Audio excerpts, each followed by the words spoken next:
প্রিয় দর্শক, গলার সামনের ভাগে প্রজাপতির মতো একটি অঙ্গ বা গ্রন্থি, যে গ্রন্থিকে আমরা বলি থাইরয়েড। প্রজাপতির মতো এই যে মাংসপেশির মতো যেই অঙ্গটি রয়েছে, এই থাইরয়েড আসলে আমাদের জীবনে কতটুকু প্রভাব ফেলে, বিশেষ করে আমাদের শরীরে, মনে নানাভাবে কি ধরনের প্রভাব ফেলে, এই বিষয়টি আমাদের জানা খুব প্রয়োজন। হরমোন, আমরা সবাই জানি হরমোনের মাধ্যমে আমাদের শরীরের নানা কিছু কার্যক্রম, মনের অনেক অবস্থান, সেগুলো নিয়ন্ত্রিত হয়।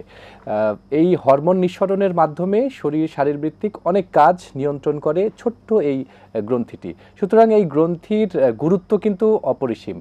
এই গ্রন্থিতে আমাদের জীবনে যেমন বা আমাদের শরীরে যেমন খুব গুরুত্বপূর্ণ ভূমিকা রাখে, ঠিক তেমনভাবেই এই গ্রন্থির সমস্যাতে কিন্তু নানাবিধ অসুবিধা তৈরি হতে পারে আমাদের মানব জীবনে। দর্শক, আজকের আলোচনায় আমরা সেই বিষয়টি আলোচনা করব। আপনি জানেন যে আমাদের এই অনুষ্ঠান হেলথ ফর পিপল, এই অনুষ্ঠানের মাধ্যমে আমরা সাধারণত রোগীদের নানা প্রশ্নের উত্তর দিয়ে থাকি, আপনাদের নানা কথা বলি। সরাসরি সম্প্রচারিত এই অনুষ্ঠানে আমন্ত্রণ জানিয়ে দর্শক, আজকে আমি পুরো অনুষ্ঠানে থাকছি ডাক্তার শাহেদ ইমরান। আপনারা জানেন এই অনুষ্ঠানে সংযুক্ত হবার জন্য স্ক্রলে দেখানো নম্বরে সরাসরি যুক্ত হতে পারবেন, আমাদের সাথে পুরো সময়টিতে থাকতে পারবেন। আশা করছি আমাদের আজকের আলোচনা আপনাদের জন্য খুবই গুরুত্বপূর্ণ হবে। আমাদের এই বিষয়ে আজকে আলোচনা করবে অধ্যাপক ডাক্তার কামরুল হাসান তরফদার, দক্ষিণ এশিয়ার অত্যন্ত জনপ্রিয় একজন চিকিৎসক, বাংলাদেশ মেডিকেল বিশ্ববিদ্যালয়ের সাবেক নাক কান গলা বিভাগের চেয়ারম্যান অধ্যাপক ডাক্তার কামরুল হাসান তরফদার। স্যার আজকে আমাদের অনুষ্ঠানে যুক্ত হয়েছেন। স্যার, আপনাকে অসংখ্য ধন্যবাদ, আমন্ত্রণ জানাচ্ছি আজকের অনুষ্ঠানে। ধন্যবাদ। দর্শক, আজকের বিষয়টি থাইরয়েড, এটি তো জানেন, থাইরয়েডের সমস্যা এবং গলা ফোলা, এই বিষয়টি আমরা আজকে আলোচনা করব। আসলে থাইরয়েড ফুলেই কি গলা ফুলে, নাকি গলা ফোলার নানাবিধ কারণ আছে, কেন এইগুলো ঘটে, এই ঘটনাগুলোই নিয়ে আমাদের আজকে স্যারের কাছে জানতে চাইব। আপনাদের হয়ে আজকে আমি শুরুর প্রশ্নটি স্যারকে যদি করি। স্যার, যে এই যে থাইরয়েডের কথা বলছিলাম, যে আমাদের জীবনে অনেক গুরুত্ব রয়েছে, এটি যদি আসলে বিপরীত ক্রিয়া সাধন করে তাহলেও তো বড় সমস্যা হতে পারে। গলা ফোলা এটি কি কারণে হতে পারে? গলার আসলে আপনি যেহেতু নাক কান গলা নিয়ে দীর্ঘদিন কাজ করছেন, গলা ফোলার আসলে কারণগুলো কি, আমরা সেটিই আগে জানতে চাই। এটা গলা বা ঘাড় যাই বলেন, ঘাড়ের এই এরিয়াগুলোতে সোয়েলিং হতে পারে, মানে ফোলা হতে পারে। 50% সোয়েলিং, মিডল্যান্ড সোয়েলিং হলো ইট ইজ এ থাইরয়েড গ্রন্থি। এটা যখন বড় হয়ে যায়, ইয়াতে গ্ল্যান্ডটা বড় হয়ে যায়, গলগণ্ড যেটা বলি। দেখেন অনেকেই মাঠে ঘাটে এই গলা ফোলা নিয়ে ঘুরতে থাকে, বাট এটা বুঝতে পারে না এটা কি। আবার ল্যাটারালিও বেশ কিছু সোয়েলিং হতে পারে। ল্যাটারালি ধরেন আমরা লিম্ফ নোড বলি, আমাদের দেশে খুব ইম্পর্টেন্ট একটা কারণ টিবি, তো টিবির কারণেও কিন্তু লিম্ফ নোড হইতে পারে। এমনি গলার সাইডে ফুলে যেতে পারে, যেমন বাচ্চাদের টনসিল এডিনয়েড হয়, কিছু গ্ল্যান্ড ফুলে যায়।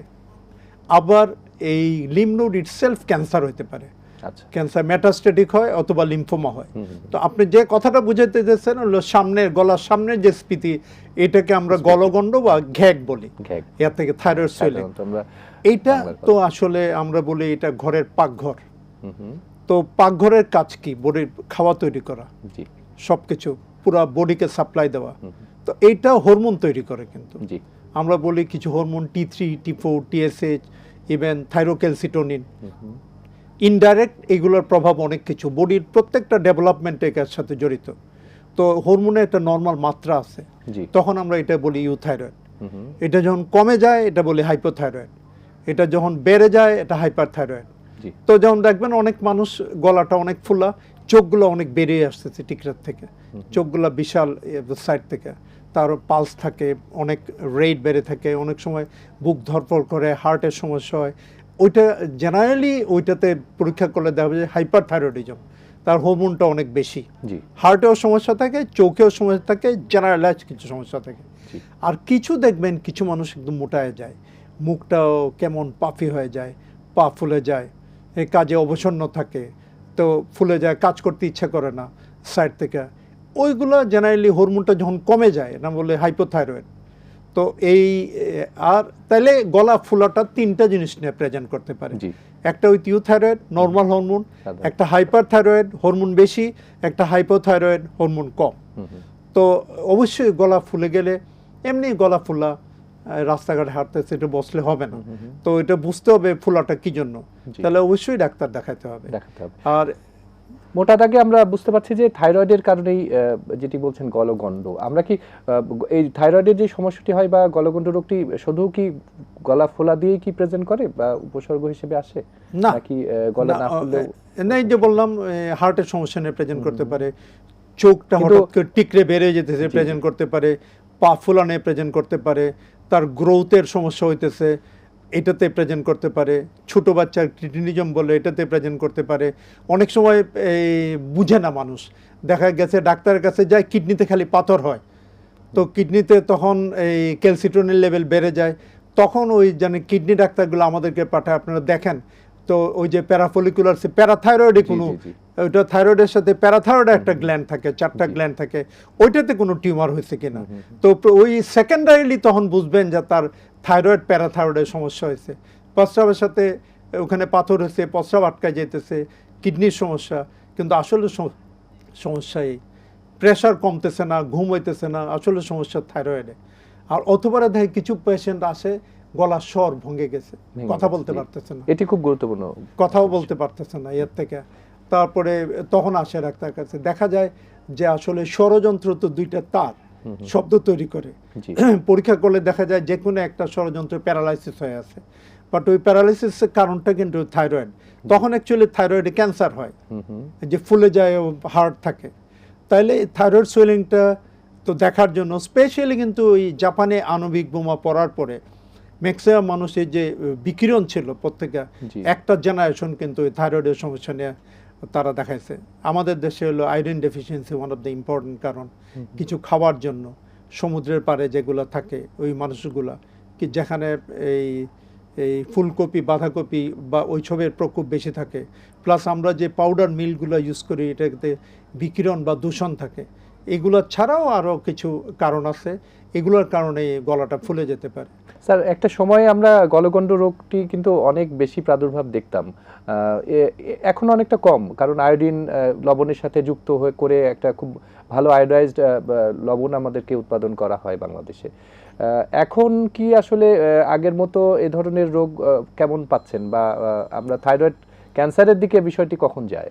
আমরা তো মনে করি আসলে নেকের যে সোয়েলিং বললেন 50% is due to thyroid swelling, specially এই যে নেক সোয়েলিং যেটা আছে প্রচুর। আমরা তো এই আউটডোরে প্রচুর পেশেন্ট পাই, আর কিছু পেশেন্ট কোনো কারণ ছাড়াই হার্ড একটা নোডিউল নিয়ে আসে, থাইরয়েডাইটিস, গলায় পেইন করে, সারাদিন ডাক্তারে বলে আমার গলা ব্যথা ভালো হইতেছে না, গলার ভিতরে আসলে এখানে টাচ করলেই পেইন হয়, এটা থাইরয়েড গ্ল্যান্ডে ইনফ্লামেশন, থাইরয়েডাইটিস হয় সাইড থেকে। কারণ আমরা ওটা কেয়ার বলতে গলার কিছু হইলেই ব্যথা, স্যার আমার টনসিল হয়েছে, আসলে টনসিল হয় নাই, হয়েছে ওই থাইরয়েডাইটিস। তো আপনাকে ওই অ্যাকচুয়ালি তো এখন যেটা বলা হয়, একটা বাচ্চা জন্মের পরপরই তাকে এই টেস্টটা আপনাকে নিয়ে আসছে, এটা আনতে হবে ইয়াতে আপনার প্রাইমারি হেলথ কেয়ার ইয়ার থেকে, যেমন আপনি টিকা দিচ্ছেন, তো আপনাকে পেশেন্টের এই অবশ্যই থাইরয়েড হরমোন দেখতে হবে, টিএসএস দেখতে হবে, কারণ মারা জানে না প্রেগনেন্সির সময় তার হাইপো থাকে ওই হরমোন, অথবা তাকে ওষুধ দেওয়া হয়েছে, ওষুধ খাওয়া বন্ধ করে দেয়, মনে করে প্রেগনেন্সির সমস্যা হবে, তখন বলে না ওষুধ খেতে হবে। তো ইয়ার থেকে যে কারণে এখন রুটিন নিউনেটাল টেস্টিংয়ের মধ্যে এখন থাইরয়েড পরীক্ষা T3 T4 টিএসএস দেখতে হবে, অ্যাটলিস্ট টিএসএস দেখতে হবে, নিউবর্ন বেবি থাইরয়েডে কোনো সমস্যা নাই দেখতে হবে, নাই অনেক সমস্যা, গ্রোথের সমস্যা হবে, অনেকগুলো সমস্যা হতে পারে সাইড থেকে। অর্থাৎ শিশুদের এই রোগটি বেশি হতে পারে, প্রচুর। ওই যে আমরা নেক সোয়েলিং বললাম, লিম্ফোমা মানে এক ধরনের ক্যান্সার। আর আমি তো ইভেন এই রিসেন্টলি কয়েকটা বাচ্চা শিশু পাইছে, একটা 7 বছর, একটা 9 বছর, মেডুলারি কার্সিনোমা থাইরয়েড, যে ইয়াতে জেনেটিক্যাল আসতে পারে, অথবা ওই যে স্বরের এই পরিবর্তন হয়, যে এটাকে তো আমরা স্বরের পরিবর্তনটা খুব বেশি আমরা ধাতব্যের মধ্যে নেই না, মানে ঠান্ডা লাগছে গলা বসছে, কাশি লাগছে গলা বসছে, বাট একটা ডিকটাম আছে, মানে 10 একটা ডিকটাম আছে। গলার সোয়েলিং যদি 10 দিন, 10 মাস, 10 বছর, আচ্ছা 10 বছর ধরে একটা ফুলা, এটা ডেভেলপমেন্টের হইতে পারে, 10 দিন এটা ইনফ্লামেটরি হইতে পারে, আর 10 মাস হয়ে গেছে ফুলার যাইতেছে না, আনটিল প্রুভড আদারওয়াইজ বুঝতে হবে এটা গলায় ক্যান্সার আছে, ওই গোটা যাবে না কেন। কোনো এনি সোয়েলিং এই 10 মাসের বেশি হইলে বা স্বরের পরিবর্তন যদি কারো 1.5 মাসের বেশি হয়, তাহলে বুঝে নিতে হবে ইট মে বি ক্যান্সার সামহোয়ার, ভিতরের সাইড থেকে। তাহলে এটাকে আপনি সিরিয়াস নিতে হবে। আর এখন তো পরীক্ষা খুব ইজি পরীক্ষা। এক্স্যাক্টলি, আমি এই বিষয়টি আসতে চাই যে আসলে কিভাবে নির্ণয় করা যায়। একটি তো আমরা ভিজিবলি আমরা দেখছি, চোখে দেখছি যে ফোলা নিশ্চয়ই কোনো সমস্যা হয়েছে, আমরা সেটি আমরা ইন্সপেকশন অনেক সময় হিস্ট্রি দেখি। দিব, আপনার ফোলাটা কতদিনের, জি, আপনার কোনো ব্যথা আছে কিনা, আপনার স্বরের পরিবর্তন আছে কিনা, আপনার খাওয়ার সময় ব্যথা করে কিনা।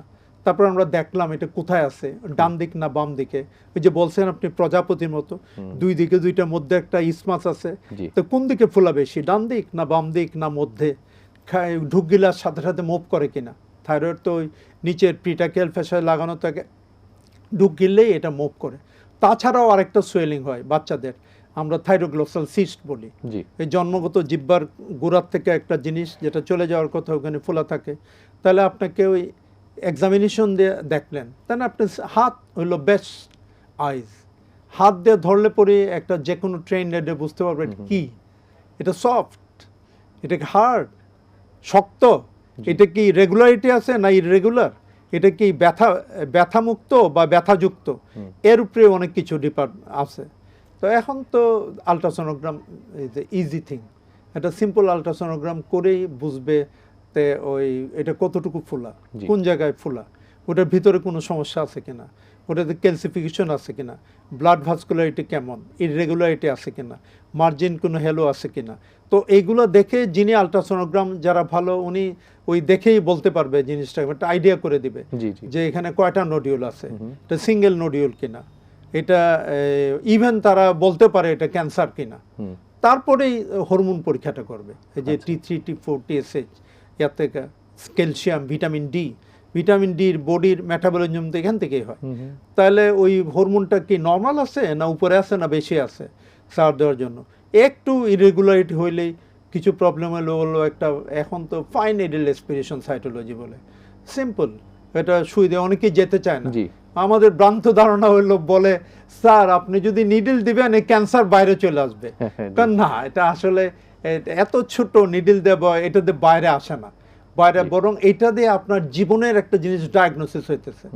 সো ওই final respiration best and if necessary even ultrasono guided করে, কোথাতে আনবো, কোন জায়গাটা খারাপ, আলট্রাসোনো করে দেখে কোন জায়গাটা খারাপ।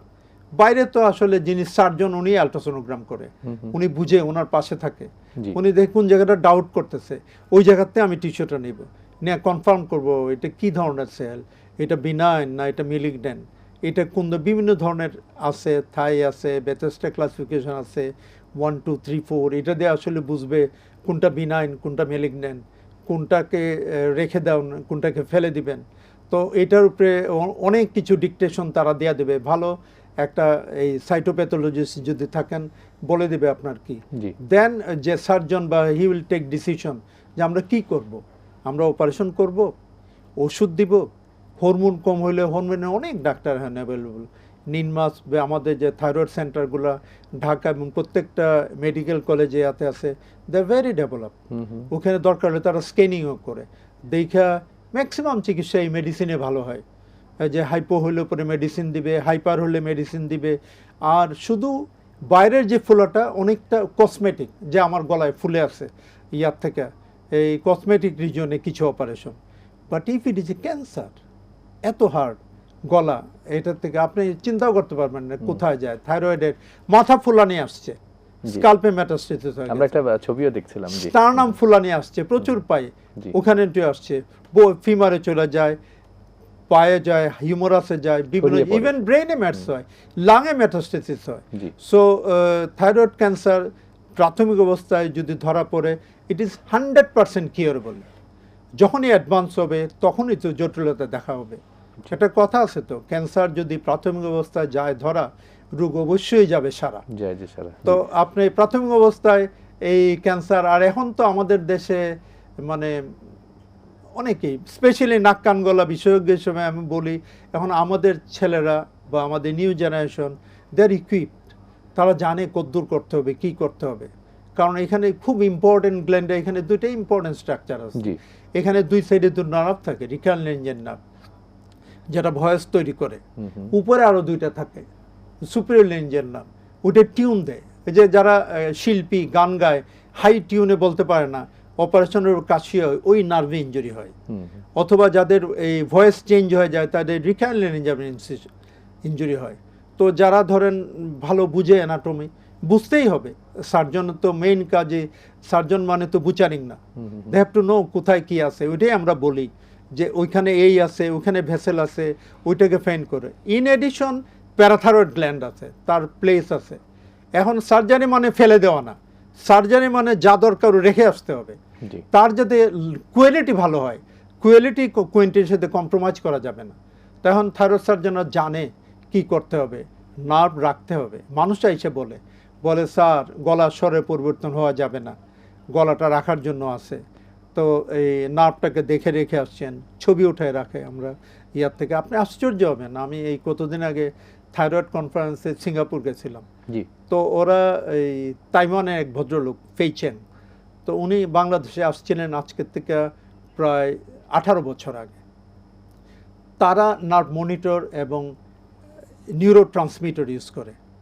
তারা কিন্তু অজ্ঞান করে যে ওই টিউবের মধ্যে একটা টিউব আছে, ওইটা লেগে দেয়, আর অপারেশনের সময় নার্ভের কাছে গেলেই টিক টিক শব্দ করে। তা ওদের নার্ভ মনিটর আছে। ইভেন আমি হার্ভার্ডেও দেখছি এই সাইড থেকে। তারা নার্ভ মনিটর ছাড়া অপারেশনই করবে না। আমরা তো ধরেন এইটাই যে এই উন্নত প্রযুক্তি যেটি কথা বলছিলেন স্যার, এই আপনি তো দীর্ঘদিন কাজ করছেন, আপনি মানে আমাদের দেশে কি এই প্রযুক্তি ব্যবহার করার খুব সুযোগ কম নাই? সেন্টারে এটা কেন নাই বা এটা করা সম্ভব? একটা হলো আসছে, একটা হলো ধরেন এই আমরা প্রথম থেকে ইউজড হয়েছি ওইভাবে করা, বাল্ক অফ পেশেন্ট বেশি। 2 নম্বর হলো এই চিকিৎসার যে ব্যবস্থা আপনার হাতে তো কোনো কন্ট্রোল নাই।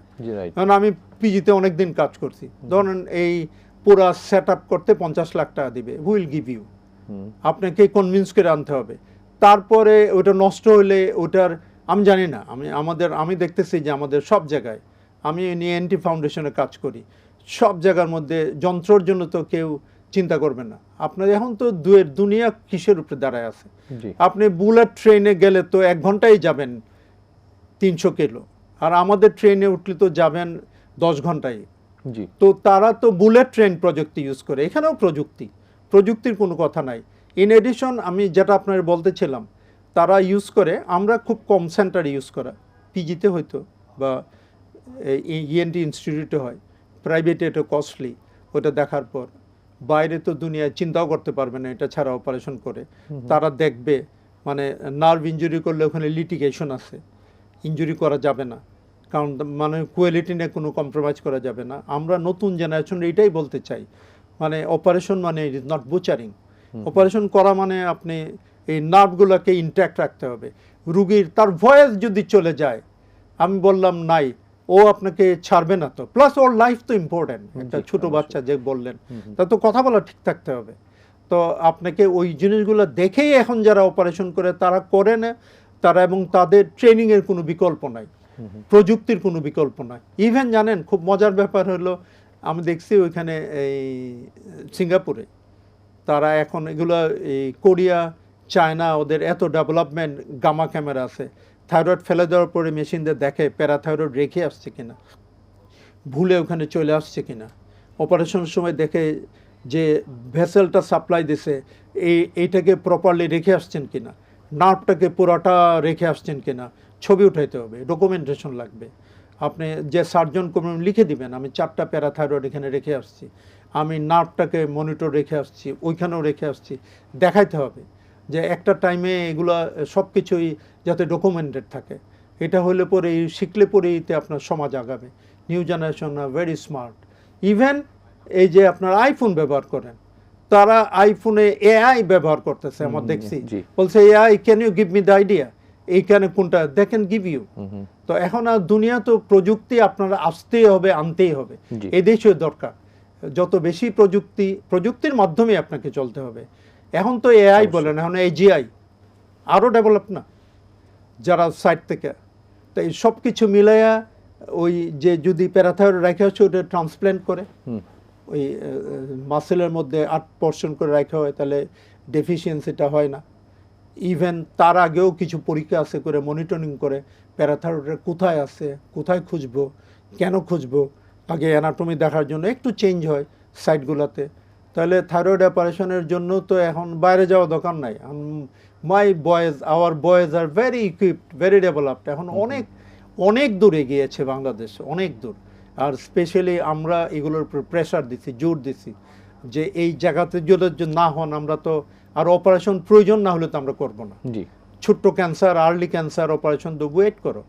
আগে বলতাম একটা পেপিলারি কার্সিনোমা, ধরুন একটা মেয়ের বাচ্চা হয় নাই, আমরা বলতাম টোটাল ফেলে দাও, রিস্ক গ্রুপ আছে, বলে না টোটাল ফেলের দরকার নাই, অর্ধেক ফেলে দিয়ে তাকে অবজারভেশনে রাখো, সার্ভিলিয়েন্সে রাখো, অ্যাক্টিভ সার্ভিলিয়েন্স বলে। তারপরও অ্যাডভান্স ট্রিটমেন্টের জন্য অনেক কিছু বেরিয়ে গেছে কিন্তু এখন সাইড থেকে। জি এই যে পরীক্ষা নিরীক্ষার যে প্রযুক্তির কথা আমরা বলছি, আপনি বাইরের দেশের অনেকগুলো প্রযুক্তির উন্নতির কথা বলেছেন। বাংলাদেশে যদি ওই প্রযুক্তিগুলো অনুসরণ না করা হয় তাহলে তো কোয়ালিটি ট্রিটমেন্ট রোগীরা পাবে না। সেটা সেক্ষেত্রে আমাদের আসলে কতটুকু অগ্রগতি একটা অগ্রগতি হয়েছে অনেক কিছু, কিন্তু আমরা আমাকে যদি বলেন আমি বলবো ইভেন বাংলাদেশে তো এখন তো আর এই কেটে অপারেশন করে না থাইরয়েড, এন্ডোস্কোপিক্যালি যেটা শুরু হয়েছে বাংলাদেশে, যে মুখের ভিতর দিকে ইনসিশন দিয়ে যাবে অথবা এক্সিলাতে ইনসিশন দিয়ে থাইরয়েড রিজনে যাবে, ওখান থেকে অপারেশন করবে। আরও মজার ব্যাপার আপনি জানেন, এখন তো রোবটের কাম টেকিং প্লেস ভালো দুনিয়াতে।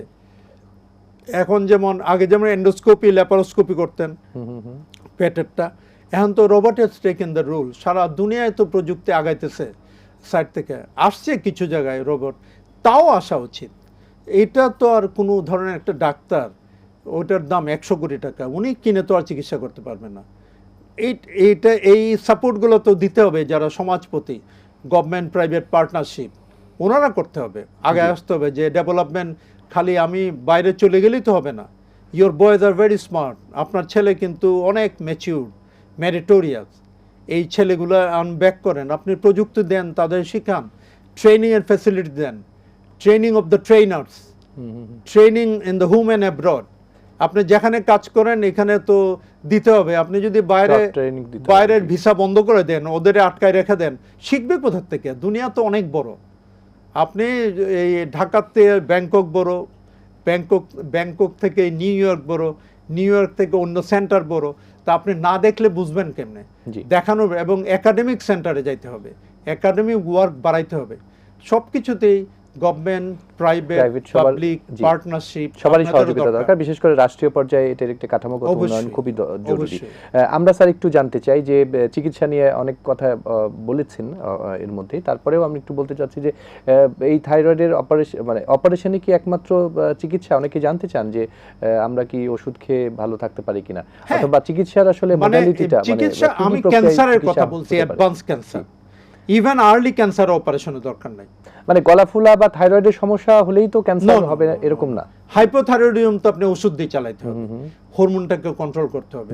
ওখানে তো রেডিও অ্যাক্টিভ অ্যাবলেশন আছে, এখন রেডিও ফ্রিকোয়েন্সি আছে। অপারেশন ছাড়াও এখন আমাদের দেশে হইতেছে, ছোট্ট একটা নোডিউল, ক্যান্সার নাই, তারা রেডিও ফ্রিকোয়েন্সি অ্যাবলেশন করে দিতেছে, আমাদের দেশে হইতেছে। এই আমাদের নিউক্লিয়ার মেডিসিনে কয়েকজনই আছে ওনারা ভালো করে, তবে ইয়ার থেকে। তাই রেডিও আয়োডিন অ্যাবলেশন আছে, ওটা হলো ক্যান্সারের জন্য, ছোট হয়ে অপারেশন করার জন্য ইয়ার থেকে। তো এখন অপারেশন প্লাস হাইপার এগুলোর জন্য তো অপারেশনের দরকার নাই। Medical treatment is the best treatment.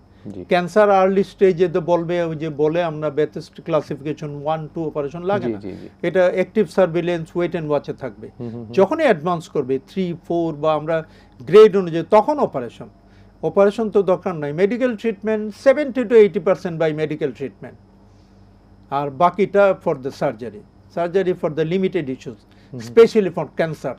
আর একটা হলো কসমেটিক্স, বিশাল একটা গলন, হাঁটতে পারতেছে না, শ্বাসকষ্টে প্রেশার হইতেছে, ওটা তো আর মেডিসিনে কমবে না। ওইটা আপনাকে সব নিয়ম মাইনার নাপ ঠিক করে ওটাকে বের করতে হবে, তাহলে জীবনটা আরাম হয়ে যাবে, লাইফের কোয়ালিটিটা ইমপ্রুভ করবে। অপারেশনের পরবর্তী জীবন আসলে সে কি আর স্বাভাবিকভাবে জীবনযাপন করতে পারবে কিনা, তার কার্যক্রম? যেমন হাইপো হইলে পরে আপনি হরমোন দিচ্ছেন তার লেভেলে, তারপর হাইপার হইলে পরে কিছু ওষুধ দিয়ে কমাইতেছেন ইয়ার থেকে। ইউথাইরয়েড যদি হয় অপারেশনের দরকার নাই। এখন ক্যান্সার পেশেন্ট অপারেশন করলে তো আমি বলছিলাম এটা পাকঘর, এটা হরমোন তৈরি করে। জি তে হরমোন, ক্যালসিয়াম, ভিটামিন ডি, তারপরে থাইরয়েড যে হরমোনগুলা, থাইরোনিন, এগুলো তো আপনি বাইরে থেকে সাপ্লাই করতে হবে। জি তাহলে যখন টোটাল ফেলে দিচ্ছেন আপনার ইয়ার থেকে, লাইফ লং তাকে হরমোন সাপ্লাই করতে হবে। বাইরের কিছু ওষুধ তাকে লাইফ লং খেতে হবে, না হলে অনেক জটিলতা দেখা যাবে। ওই হাইপোথাইরয়েডিজম যা হইতো, অপারেশন যখন ফালাই দিচ্ছেন, আপনি ডেলিভারিটলি ওটা ফালাই দিয়ে হাইপোথাইরয়েড করে দিতে হবে। তার ক্যালসিয়াম লেভেল ঠিক রাখতে হবে, না বোন ঠিক হবে না। জি তার ভিটামিন ডি লেভেলটা ঠিক রাখতে হবে, না ঠিক থাকবে না। এই জিনিসগুলো আপনাকে তো কভার করতে হবে, হরমোন লাগবে। তারপরে প্যারাথাইরয়েডে যে ক্যালসিটোনিন কমে গেছে, মেডুলারি কার্সিনোমা অন্যরকম। আর নেকে যদি গুটি হয়, মেটাস্টেসিস হয়, এটা চিকিৎসা তো আলাদা, তার অপারেশন করতে হবে। শুধু এই ইয়ার থেকে কয়টা ছিল রিমোট, পরে আবার রেডিওঅ্যাক্টিভ অ্যাবলেশন করা হয়, বুঝছেন। কিছু পেশেন্টকে রেডিও থেরাপি দেওয়া হয়। সো পরবর্তী লাইফ ভালো, লং লাইফ। মানুষ ক্যান্সারের পেশেন্ট যেরকম বাঁচে, বরং থাইরয়েড ক্যান্সারের কমপ্লিকেশনটা সবচেয়ে কম, বেঁচে থাকবে। মানে চিকিৎসা করলে খুব দ্রুত ভালো হতে পারে, বা শুরুর দিকেই যদি শনাক্ত হয় তাহলে ভালো জীবনযাপন করতে পারে। চিকিৎসা নিয়ে নানা কথা বললাম, রোগ হলে তারপরে চিকিৎসা করি, কিন্তু রোগটি না হওয়ার ক্ষেত্রে কোনো পরামর্শ আছে কিনা? আমরা অনুষ্ঠান শেষ করব স্যার। এইটি শেষ প্রশ্ন আপনার কাছে, যে আমাদের সাধারণ মানুষের জন্য এই বিষয়ে জানা, যে না, আমি একটা জিনিস বলতে চাইছিলাম, যে গলায় যে গুটি হয়, যে ফুলা, আপনি অনেকদিন ধরে ফুলা নিয়ে ঘুরতেছেন, রাতে জ্বর আইতেছে, আমরা একটা এফএনসি করা উচিত। ট্রুকাট বায়োপসি আছে, কখনো কখনো লিম্ফ নোড বায়োপসি আছে। আপনি আমাদের দেশে কিন্তু টিবি খুব প্রিভেলেন্ট এখনো, নেক গ্ল্যান্ডে টিবি হয়। অনেকে জানতে চান যে এটাকে ছোঁয়াছে কিনা। না, এটা ছোঁয়াছে না।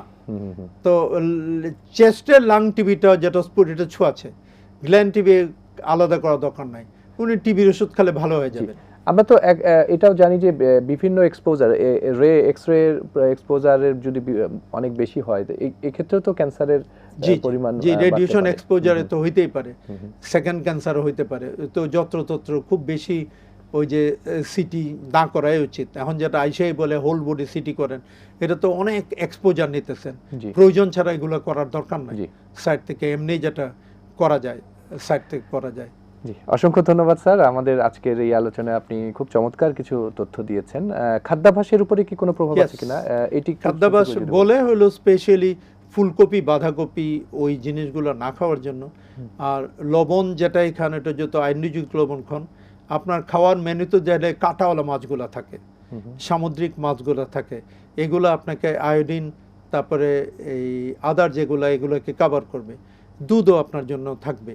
তো কিছু কিছু লিস্ট আমরা বলে দেই, এই খাবারগুলো দিবেন না। যারা থাকেন শুধু মাংস খেলে হবে না, শিশুদের প্রতি আমাদের থাকে যে আপনার মাছগুলো খাওয়াইতে হবে। অসংখ্য ধন্যবাদ স্যার। আজকে আমাদের অনুষ্ঠানের এখানেই ইতি টানতে হচ্ছে। আপনাকে ধন্যবাদ এবং আপনি ভালো থাকবেন, সেই প্রত্যাশা স্যার আজকে অনুষ্ঠান শেষ করব আমরা। দর্শক মণ্ডলী, আজকে আমরা থাইরয়েডের নানা সমস্যাগুলো নিয়ে আজকে আলোচনা করেছি। অত্যন্ত গুরুত্বপূর্ণ কিছু তথ্য এসেছে, পরামর্শ এসেছে। এগুলো আমাদের জীবনে মানলে আমরা এই ধরনের রোগগুলো থেকে অনেকটাই ভালো থাকতে পারি। আপনাদের সুস্থতা কামনা করে আজকের অনুষ্ঠান এখানে শেষ করছি। ভালো থাকবেন, সুস্থ থাকবেন। আল্লাহ হাফেজ।